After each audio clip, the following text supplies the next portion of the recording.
Hey everybody, welcome to our C3 Church Global podcast. Such a delight this week. We're talking with Mark and Bernadette Kelsey. Welcome, guys. Oh, thank you, Pastor Phil. So good to be here. So good. Yeah, well, we've known each other now for 42 years. 43, almost coming up to 44. 44, exactly. Well, I don't know if that's significant or not, but I do believe that our best years are ahead of us. Oh, absolutely. And you've been two of the finest people to be in an apostolic team in planting churches all around the world and training leaders. And it's a delight to have been working with you for so long. Well, it's been an amazing journey, hasn't it, babe? It has. And we love it. The greatest ride of our lives. Incredible. We pinch ourselves. How do we get to do this? And there's more adventures to come. Yeah, we're going to jump into your current profile and roles shortly, but I just want to recap a few interesting moments. When you first came to our church, that was an interesting moment because we'd just changed buildings. And this was in 1980. 1980, yeah. And we just changed buildings, and you were coming to the old building, but we weren't there anymore. That's right. Yeah, we heard about this new church, and it was at the DY Surf Club. So it was Sunday afternoon. We jumped in our car and drove to the DY Surf Club. Yep. Only to find that there was nobody there. Yeah. We sat in the car park pretty downhearted. Forlorn. Yes. And we just waited there. We didn't even move. And then suddenly a car pulled in, and it was you'd sent Paul O'Connell back down to see if any new people had showed up, which we are so thankful for, that you were the kind of leader that was had that sort of attention to detail. And he came and he wound his window down and said, "Are you looking for the church?" And we said, "We are." And he said, "Follow me." And we drove up to Oaks Ave to the little Catholic school hall that you had moved into. Yep. And there would have been, 30 people in there? Yeah, not even, I reckon. If that. I reckon about 20 people. Yeah. And it was very clearly an old piano, Alison Upright. Easterbrook. Yeah. David Kabakoff was on the violin. That was the beginning of the music. It's so funny. Amazing. But And it was love at first sight. And we walked in, and literally, I mean, now it's become a bit of a thing, a bit of a saying, but we literally turned to each other and simultaneously said, "We're home." Yeah. Yeah. And it instantly knew that that was it. I love the story because sometimes we think if we just had one more camera, we'd get more people. Yeah. If we had just had a set of lights over there, if we just had this new keyboard, if only we had the right seats. Honestly, we had zero. We had 20 people, none of that, a honky-tonk old out-of-tune piano, and still people came in Exactly. and felt we're home, for goodness sake. I know. Exactly. Nothing flashy, No. but that heart connection. And then you and Chris came up to us afterwards and invited us around for dinner on Wednesday night. I mean, we were pretty obvious spot the visitors. I mean, we were amongst 20. Exactly. It wasn't that hard. But we thought, and we were like, wow, the pastors have talked to us. And we went around for dinner Wednesday night and dished up a beautiful roast dinner. And then at 7:30, all these people started rocking in the door, and it was Connect Group night. And then we just merged into the Connect Group as well, and that became our Wednesday night ritual. So it was amazing. Yeah, I think that story is possibly, it's repeated hundreds of times in our churches, but people, especially church planters and pastors, need to understand that it's not actually flash equipment, it's the presence of God in a meeting, which can come regardless of what's going on with singing and worship, and then connect with meals. Yeah. Exactly. That's where we learned everything in those early days. It was, we weren't in a sort of a training classroom or anything. We actually experienced it. And pretty much that's all we've ever done since, is just followed that pattern of, connecting with people, having people in your home, and then people pick it up as well, and they go ahead and do the same thing. And we're so thankful to you and Chris for that, because you taught us the Jesus way right at the outset. Yeah. Well, thank you, and we're deeply thankful for you. Yeah, I sometimes wonder if Connect groups should just be that, just eating together. And if you advertised it more like your son has, Josh, in New York, dinner parties, it takes all the burden of people trying to get a message together, or trying to organize a kind of like a church meeting in a house. Yeah. But just if we just thought about eating together, and certainly that was the way of the early church, right? Yeah. Absolutely. And I was studying just a little bit more on the hospitality space, and I was reading a book called A Meal with Jesus, and I think the guy's name's Robert Karras. He's a theologian, but he basically talked about Jesus in the Gospel of Luke he was either going to a meal, at a meal, or coming from a meal, and that was... I know, he's such a foodie. I know. He's always into food. Always. If he walks into a room, he says, "What do you got to eat?" Yeah. Exactly, yeah. I'm coming to your house. I'm coming to your place. Yeah, I'm coming to your house. Yeah. I mean, even when he's risen from the dead, comes in the room, "Guys, got anything to eat?" Yeah. And hungry. Then he's on the beach. Yeah, hey, you guys want some fish? Hey, and he was doing the cooking. Yeah, I know. Like I said, he's like master chef. And then the first thing that we do after the resurrection of the dead and we arrive in heaven, marriage supper. Let's eat. Let's eat. It's a big part of it. So there is something very bonding about eating together, and I think we underestimate it at our loss. We got to bring back the table. I mean, we've been talking about that more a lot. And more and more. Bring back the table, because that's where true community is formed, I think. And, it is. And back to the issue at hand, where we're talking about, the Express thing. How's the food at Express? Like, do you all eat together there? I've been to one or two. Yeah, well, that's actually part of it. I mean, because it's experiential and immersive, and hopefully at the outcome is that it's transformational for people's lives. So we actually do everything together. Yeah. So the day starts with us all rising early, praying together.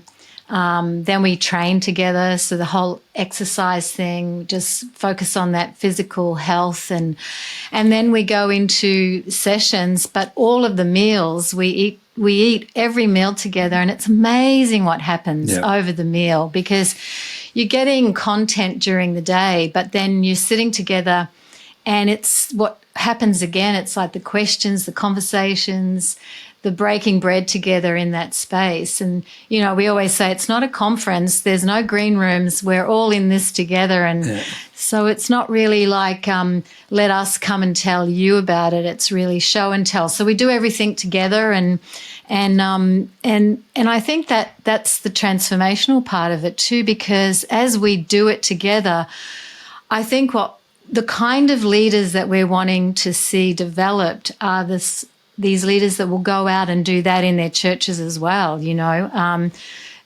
with the people, like be shepherds that are with the sheep, Yeah, exactly. Totally. I think, the modeling is the handbook. Yeah. It's not a written on pages handbook. This is our culture. It's what we do, people reproduce and take away with them. Yep. And that obviously is a super important area. Like, just back on the Express course that you've been running now for quite a long time. We recently did a podcast with yourselves and John Pierce, and it was obvious that Express has played such a significant role over the last 20 years in terms of developing current leaders, and not only that, developing community, because a lot of the guys who've done the course together have this enduring relationship from then on in ministry and in the movement. So in terms of Express, let's have a look at its history, why it started, how it started, and what was the vision then? Yeah, I mean, we, as you know, planted the first C3 church in US, in Long Island, New York. Right. And then we were there for, 9 years. And then we just felt this very strong call back to Sydney, but back to you and Chris, really. And then the only two things the Lord spoke to us about was go and serve Pastor Phil and Chris and church planting. So that was the impetus, but there was nothing, and neither of us, and even yourself, were like, okay, we weren't sure what that meant. Came back, had a meeting with you, and we formed a course called the International School of the Church, and it was it was fairly ISOC, and we did that for a year. It was a day a week for a year, teaching on church planting essentially, and giving our experience. Pretty well all the things you shouldn't do to potential church planters. But we realized after a while that hardly anyone could get to that. If they lived outside of Sydney, then they couldn't get access to that. So we came up with this thought, why don't we do an intensive so people from various parts of the world can come, make it 5 days so it's achievable. And then as we started to think that through, going, okay, well, what could that look like? Why don't we do experiential? Why don't we do holistic? So instead of it just being classroom time, why don't we make it incarnational so that we're actually doing it with them and not just talking about it. So that's where the spirit, soul, and body aspect of it came in. And then we started dreaming and said, okay, well, let's start leadership development as well and some team building exercises. So we threw in all these crazy exercises where people had to rescue people out of the bush and learn how to build teams. We had helicopters landing and all sorts of crazy stuff. But the point being is that we wanted to do something different outside of the classroom teaching session or a conference thing, which is more of a sense of the presence of God or great preachers and teachers. But let's hang, because something happens over one day that's wonderful, 2 days, but by the third day, this sense of, I don't know, the connection starts to happen, the revelation, all the pennies start dropping. And by the fifth day, something has taken place where the lights go on and they go, I get it. It's about whatever. And even if they take home one thing and we say to them, look, you're going to hear 1,000 things this week, but take home one or two key things for you and your church that's going to really make a difference. So that key revelation. So but that happens in the immersive, intensive environment. And that was the beginning. We've just developed it over time. We had a bit of a hiatus for a few years. But in the last probably 6 or 7 years, it's returned. And now instead of basing in Sydney, we take it to the regions. And so we've done one in most regions around our movement. What's the big takeaway that people talk about the most after they've been at Xpress? I think in a few areas, probably in marriage and family, there's been some big shifts for people's lives, their thinking, their approach, their understanding.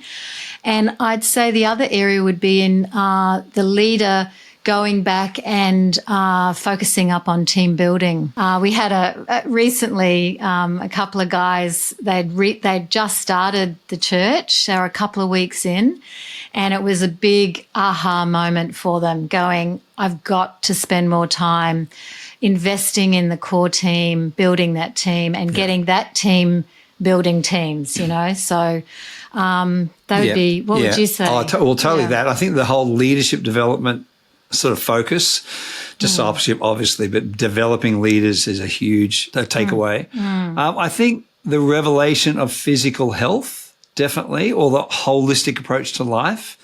Like we've had leaders, even recently, one in the last 3 months, this particular pastor who's taking over a church, lost 10 kilos in the last 3 months. We had a young leader in the Philippines lose, I think, 25 kilos. Yeah. And it really saved his marriage. He wrote to us and said, this has actually transformed my marriage because the health aspect of it. So I think, because one of the things we say, and I mentioned it, I think in the last podcast, was that we talk about, look, God's the healer. He is responsible for healing, but we're responsible for our health.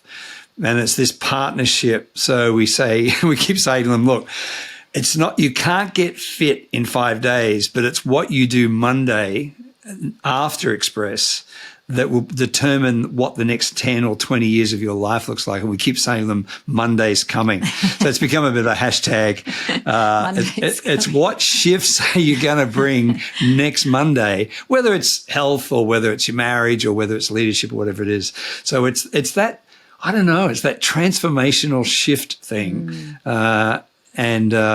Hopefully something individual to them and what they need to focus on next is the key that takes them into the future. Totally. We've always been into kind of being healthy, fit anyway, and staying on top of the challenges of living with a lot of sugar around and fat and what have you. And I think also we felt like the image or the picture of a minister in our particular brand of Christianity was looking a little heavy. Yeah. And no matter whether you like it or not, people reach a judgment about you within 6 seconds. And coming into church, there's a whole range of things that you can't talk about if you're not taking care of these areas. Yeah. And discipline and being a disciple involves, the evidence of discipline. And I mean, there's just some obvious factors. Jesus lived in a day when everybody walked. Yeah.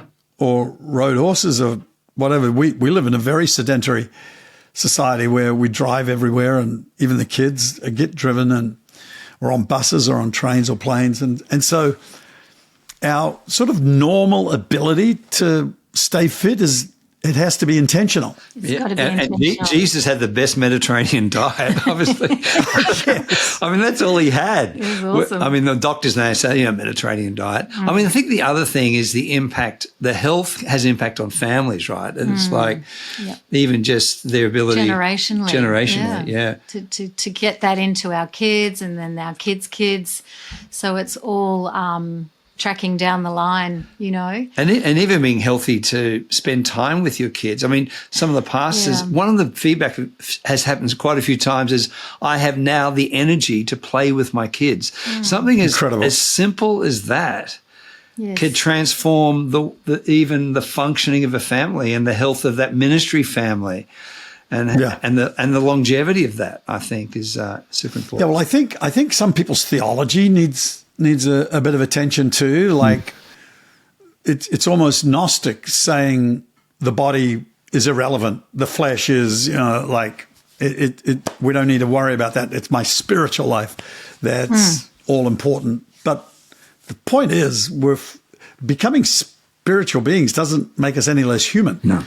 And we've got a body that we need to look after. We've got a soul and a spirit and a mind.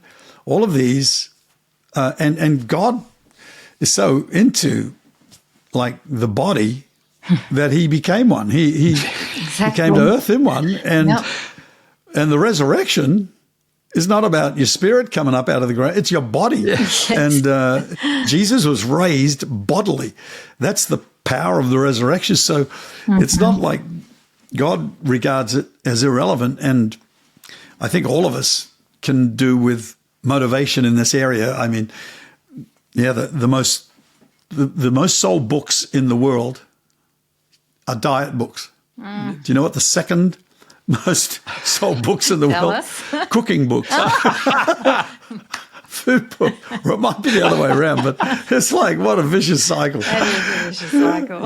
It's a plot. Yeah, so, but that is one of the unique factors about the Xpress course and why we sort of put it as part of it, right? Yeah, and you got the warrior. Oh yeah. He's amazing. By the way, I saw him this morning, and he knew we were doing this podcast, so he just said, "Please give all his Xpress friends a shout out from the warrior." So I can say I did that now. Explain to everybody watching this podcast who he is. He's your trainer. He's been my I won't say personal trainer because it's a group of guys close to where we live, and we train at the beach.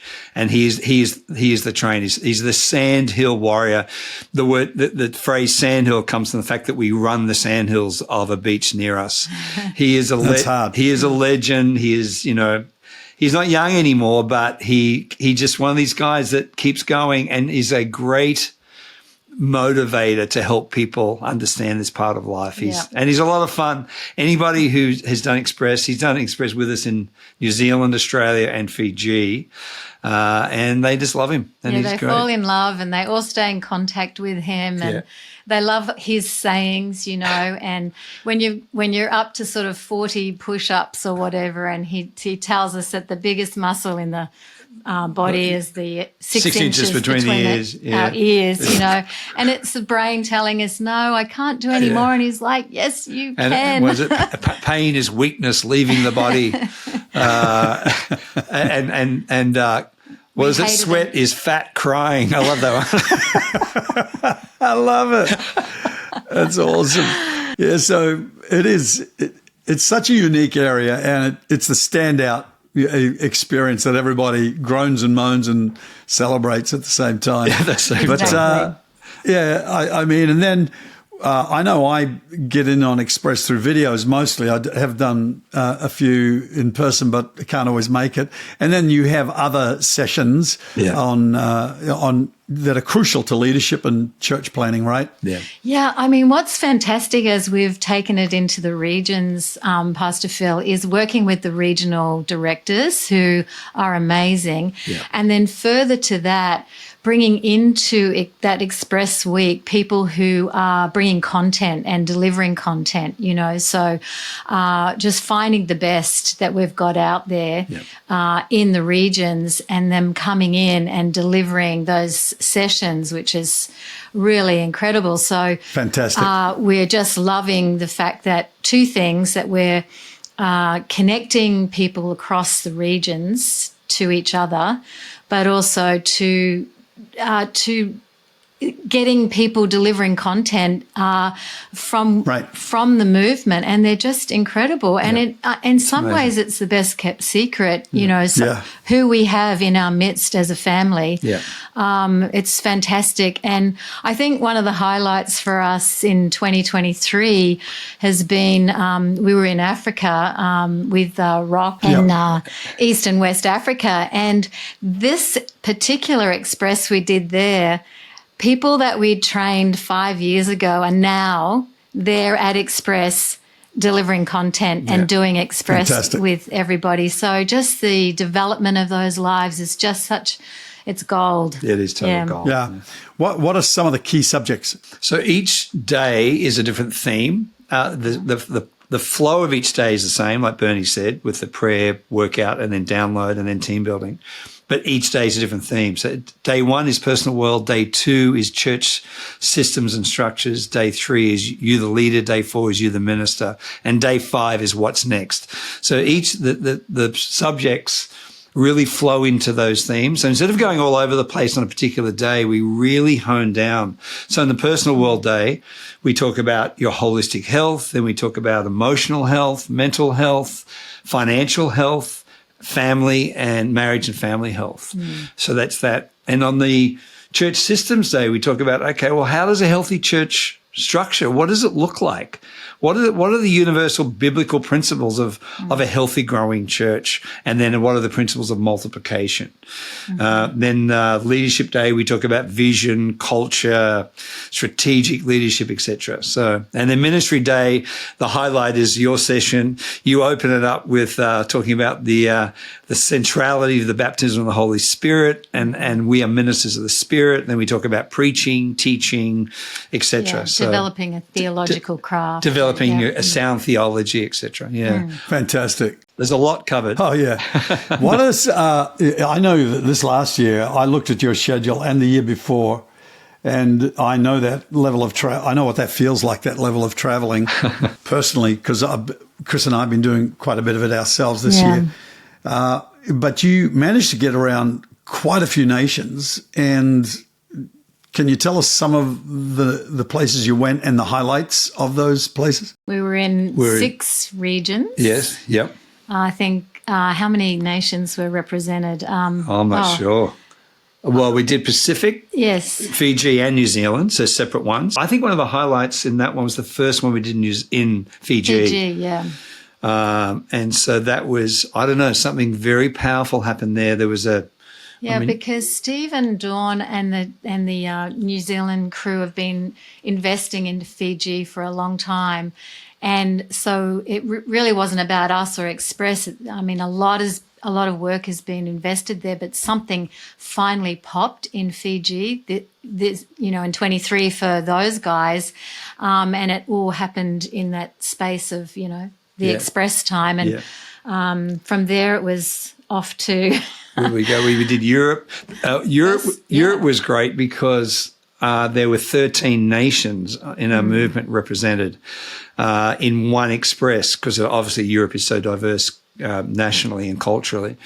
I think one of the great things about the highlights for Xpress Europe was that Richard Green came, who was the apostolic church planting guru, and he brought a bunch of his leaders from Ukraine and Uzbekistan and from Serbia. Yeah. And they came and connected with a lot of the European guys. So this sort of family connection took place in that context as well. So that was cool. We did USA for the first time. That was amazing. The first time I actually got to bring Josh in to be delivering content, and Joe and Christine were there. Yeah, and, your son and daughter-in-law. It was a really special time. Yeah, it was. Yeah. And then where else? We did Africa, East and West again, but then we did Southern Africa for the first time, and that was great. And the great thing about Southern Africa, run by Judy and Anil, there were 6 nations represented there. So there was Botswana, Zambia, so all these leaders who we'd never met. Yes. And this very rich, wonderful African culture, which is part of our global family. It's amazing. Yeah, you need to have dance classes. Oh, my God. Okay, highlight. At the end of East and West Africa, we did the award. We have an awards thing on the last night. Spontaneously, Rock initiated it. Well, yeah, Rock's incredible. He just planned it. This dance party broke out after dinner that just went for hours. Sensational. And the staff who joined in this dance party. And here's the highlight from that. We'll love this, that the team that were the staff team where we were staying. At the conference centre, 6 of them gave their lives to Jesus at the end of the week. So wonderful. And that's a first. Yeah. And I think that beautiful culture that we have of just, connectedness and togetherness, but then fun. Being able to have fun as we do this, because, it's full on church planting, getting that seed in the ground, it's hard work, but also being able to have fun as we do it. And they loved it.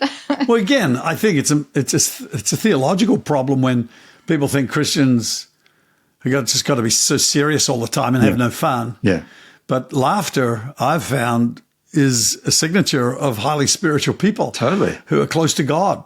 In his presence is fullness of joy. Laughter's good like a medicine. Yeah, totally. I think, again, it's not something you have written in a handbook. It's modeled in amongst us. And I always think that, man, when you get together, a laughing congregation is a loving congregation. It is. And, it really works well. Yeah. I'm looking forward to 2024.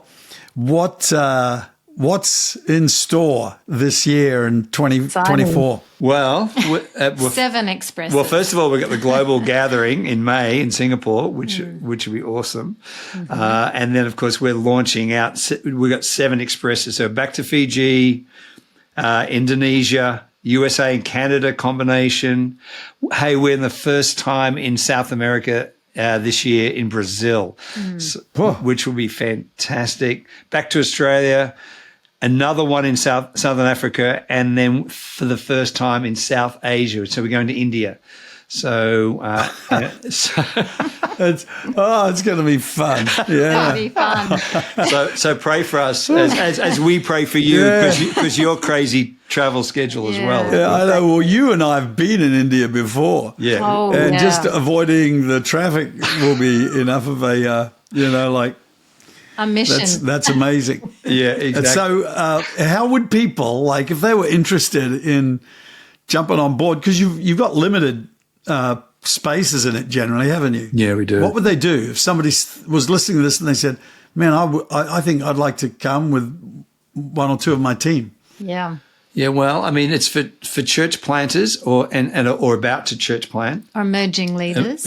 Key emerging leaders and in some cases lead pastors who really need a refresher and really to... Yeah, a lot of the time it's guys already in the ministry. Yeah. Just getting away with a couple of their team. With their team, yeah. Mm-hmm. Resetting. So if they're part of the movement, all they need to do is talk to their regional director.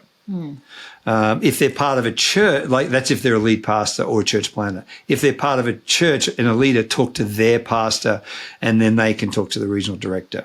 And there'll be lots of advertising and marketing within each region where we're going. So if you're listening to this podcast, you'll hear about it. So talk to either your lead pastor or talk to your regional director. Even if there's, pastors thinking of joining C3, could be a good intro onboarding for them. Oh, yeah, we've had to that find too. out whether they really want to or not. I think they might be turned off after talking about it. First day. Yeah. Actually, we have had that happen, we have, which is wonderful. Yeah, exactly. Fantastic. So we're also in the throes of, we're still in the blueprinting better stage, I guess you could say, of the Global Leadership Academy coming up. Tell us what you've so far come up with on this. I mean, I know it's a group discussion that we're having at present, designing this, but tell us where we're up to. Yeah, well, that's obviously mostly John and also Jace and a team that are putting it together. I had a good meeting with Jace last week, but it's coming together. They've already filmed the first lot of videos. So interestingly enough, now the whole purpose of Global Leadership Academy is to put in the hands of every lead pastor in C3 a discipleship program. That's the basic core of it. And to develop leaders from the Connect Group leader on up to, key leaders, department leaders, etc. And the way it's been designed is we're following the same thematic as the themes as Xpress. So it is, personal world, church structures, leadership, and ministry. And so they've got the best of the best in our movement in a range of subjects in each of those themes. And then there's, I think there's 4 terms per year and 5 sessions per term. And that, filmed content with notes will be provided to every lead pastor. And it's, I think, just a great resource to develop and disciple leaders. It's going to be amazing. Totally. It's in the pilot stage right now, but once it gets through that, it'll be available to all of our movement when maybe iron out a few bugs here and there. And but I think it's going to be an amazing resource. Exactly.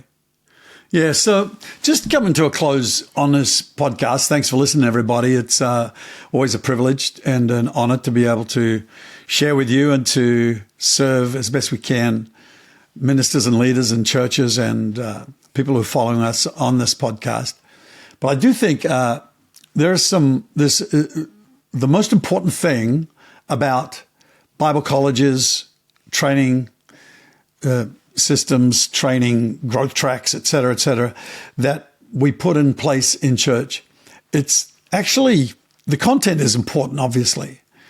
It's not so much what is taught, it's who's teaching.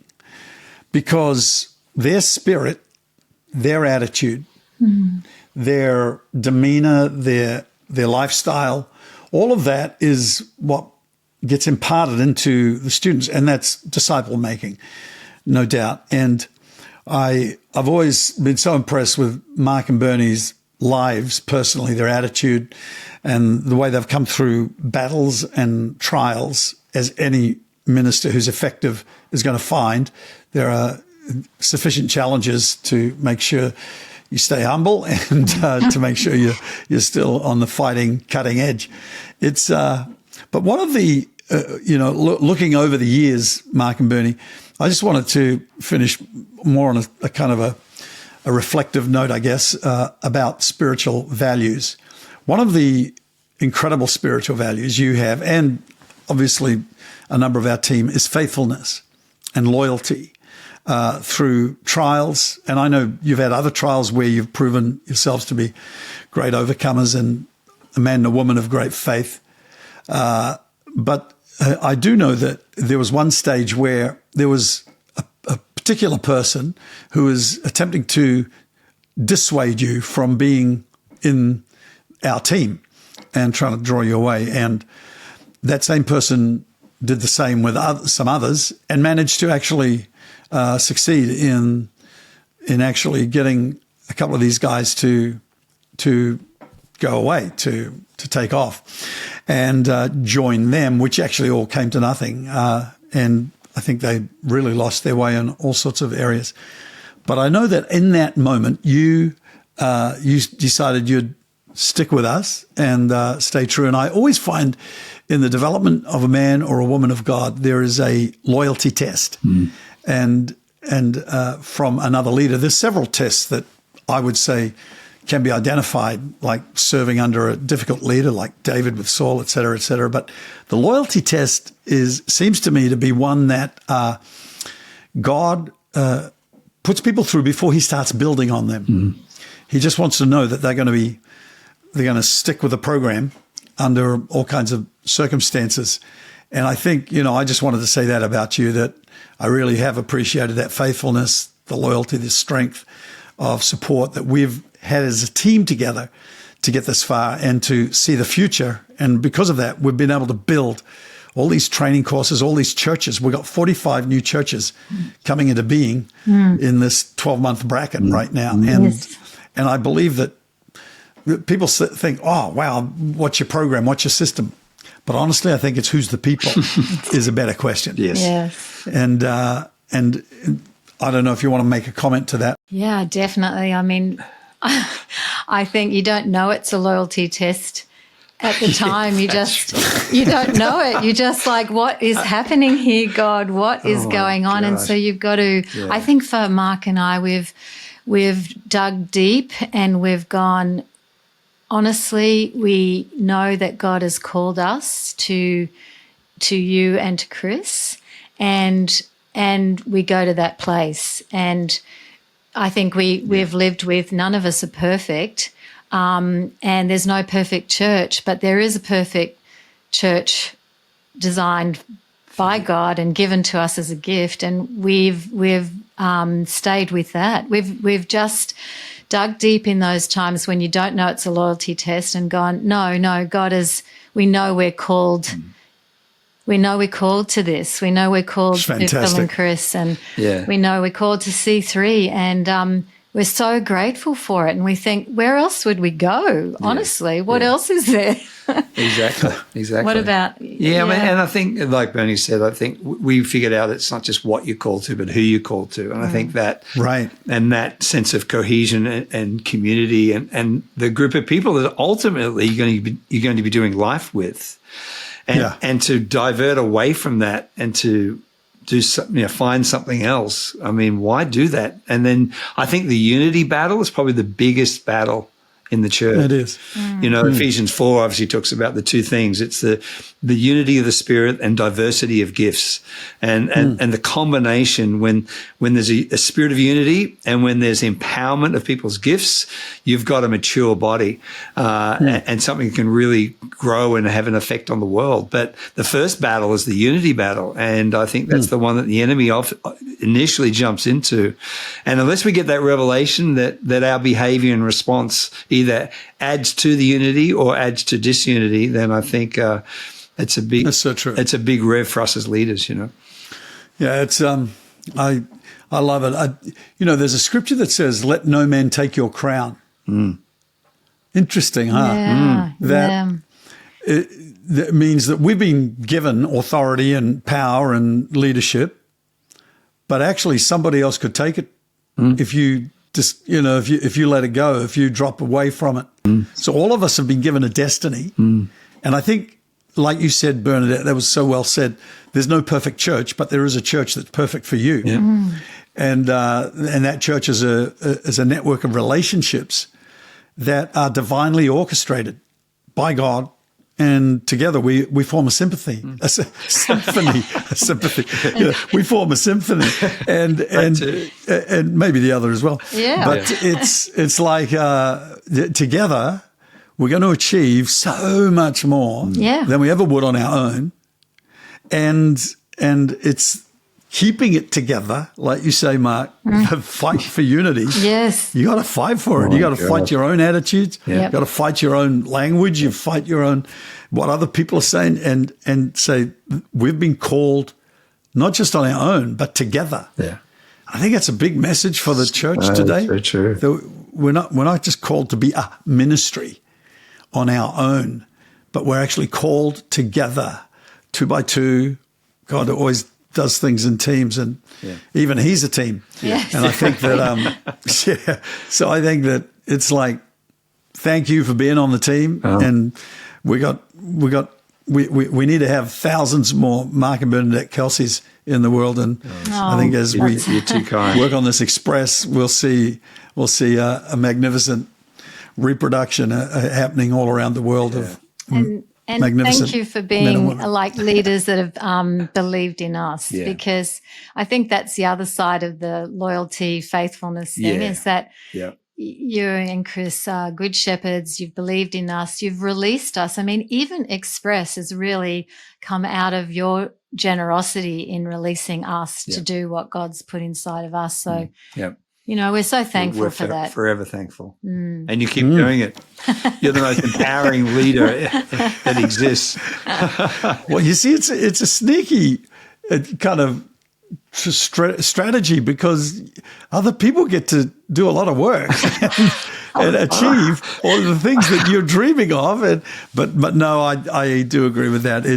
It's delegating and imparting and giving to helping people find their sweet spot. And what a privilege we have to help people find their meaning in life, their sweet spot, their gifting and calling. And how good is that to see people like we were talking about some new pastors just before and new roles that they've got, and to see them rise into their sweet spot for that season of their life, because it changes, and to continue growing a church movement where people are actually in ministry happily. I love that. It's the greatest joy. Greatest joy. Yep. Yeah. So thanks guys for all you do, and we'll talk again soon. Thanks everybody for listening in, and trust you enjoyed this episode. I know it will help you, and share it with somebody else who you thought of while you were listening to this. You thought that those guys could really be helped with this. Well, share it, like it, leave a comment, and we'll look forward to talking again soon. God bless you.